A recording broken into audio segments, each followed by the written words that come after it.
রেসিপিটার কী যে নাম দেই বলো তো? বাদাম চিকেন বলবো না মালাই চিকেন বলবো বুঝতেই পারছি না। তোমরা একটু কমেন্ট করে জানিও। তবে মালাই চিকেনই বলি আর বাদাম চিকেনই বলি, খেতে তো দুর্দান্ত হয়েছিল। ক্রিম দেইনি কিন্তু তা সত্ত্বেও ভীষণ একটা মালাই মালাই ব্যাপার এসছে, তাই মনে হচ্ছিল মালাই চিকেনই বলা যেতে পারে।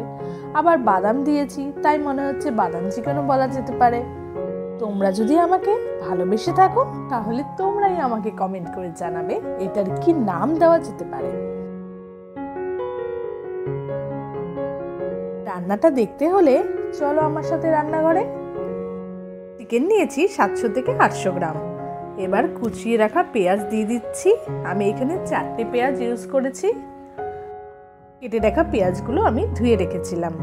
এখানে 2টো পেঁয়াজ পেস্ট করে নিয়েছি, 3টে রসুন পেস্ট করে নিয়েছি, আর 4-5টে কাঁচা লঙ্কা পেস্ট করে নিয়েছি। আদা আমি ব্যবহার করিনি। পরিমাণ মতো হলুদ দিয়ে দিচ্ছি, স্বাদ মতো নুন দিয়ে দিলাম, ছোট চামচের 1 চামচ জিরে গুঁড়ো দিয়ে দিচ্ছি, সামান্য ধনে গুঁড়ো দিয়ে দিচ্ছি,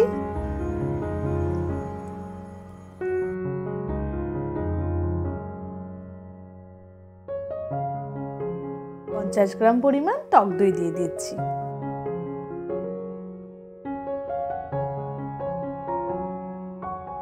টক দইটা দিলে খুব সুন্দর সেদ্ধ হয়ে যায়।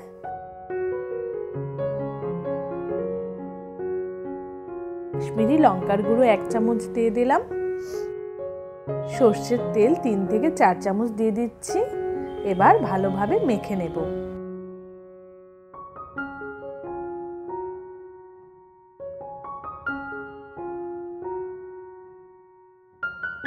একশো গ্রাম পরিমাণ কাজু বাদাম নিয়েছি, 100 গ্রাম পরিমাণ আমন্ড নিয়েছি, সামান্য জল দিয়ে পেস্ট করে নেব। পেস্ট করে নিয়েছি, খুব সুন্দরভাবে পেস্ট হয়েছে। এবার কড়াইতে 100 গ্রাম পরিমাণ সর্ষের তেল দিয়ে দিচ্ছি। ডুমো করে কেটে রাখা আলুগুলো ভেজে নিচ্ছি। মাংসের মধ্যে আলু থাকবে না সেটা আমার একদমই ভালো লাগে না। মাংসের আলুটার টেস্টই আলাদা। আলুগুলো ভাজা হয়ে গেছে, এবার নামিয়ে নিচ্ছি।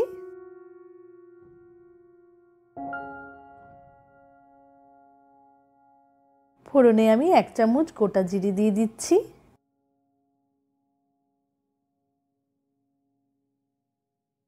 দুটো শুকনো লঙ্কা দিয়ে দিচ্ছি। এবার ভালোভাবে নাড়াচাড়া করে নেব।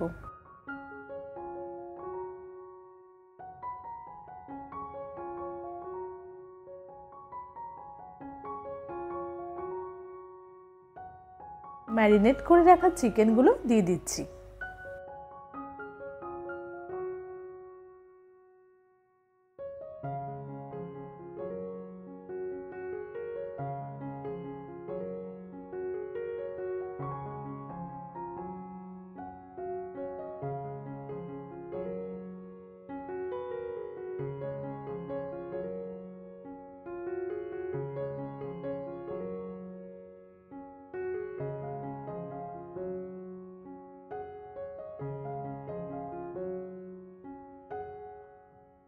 ভেজে রাখা আলুর টুকরোগুলো দিয়ে দিচ্ছি। ভালোভাবে নাড়াচাড়া করে নিচ্ছি।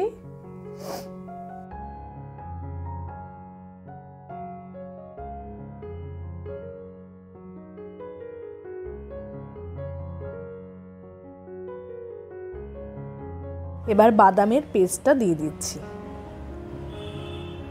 এখানে কাজু বাদাম আর আমন্ড পেস্ট রয়েছে, সেই পেস্টটা দিয়ে দিচ্ছি। মিক্সি ধুয়ে জলটা দিয়ে দিচ্ছি। ভালোভাবে মিশিয়ে নেব। ভিডিওটি ভালো লাগলে অবশ্যই একটা লাইক শেয়ার করে দিও। মাংসের এই রেসিপিটা লুচি, পরোটা, নান সব কিছুর সাথেই দারুণ লাগবে, আর গরম ভাতের সাথে তো ভালো লাগবেই। ভালোভাবে মিশিয়ে নিয়েছি।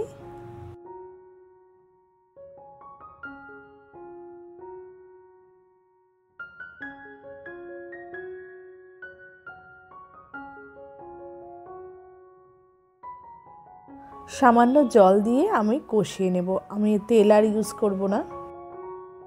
মাংসটা কষতে থাকুক, ততক্ষণ ঢাকনা দিয়ে ঢেকে রাখি। 5-7 মিনিট পর ঢাকনা খুলে দেখব ভেতরটা কেমন হয়েছে। এবার একটু তেল ছেড়েছে, জল ছেড়েছে। আমি আর জল ব্যবহার করব না, এই জল দিয়েই কষিয়ে নেব।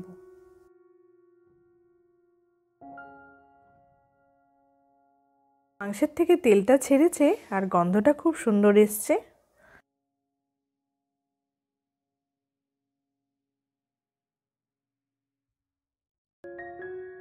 আমি এখানে 4 থেকে 5 কাপ পরিমাণ জল দিয়ে দিচ্ছি।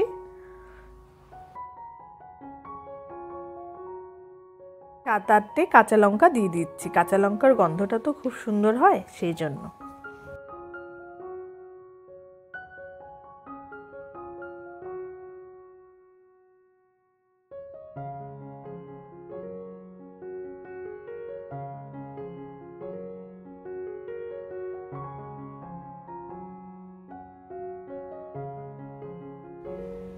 জলটা শুকিয়ে গেছে, বাদাম আছে বলে জলটা তাড়াতাড়ি শুকিয়ে যাচ্ছে আর মালাই মালাই ব্যাপার একটা এসছে। এটা সিদ্ধ হয়ে গেছে, এবার আমরা নামিয়ে নেব। চিকেন পুরোপুরি তৈরি হয়ে গেছে, এবার আমরা পরিবেশন করে দেখব কেমন হয়েছে। আজকের মতো টাটা, ফিরে আসবো নতুন রেসিপি নিয়ে।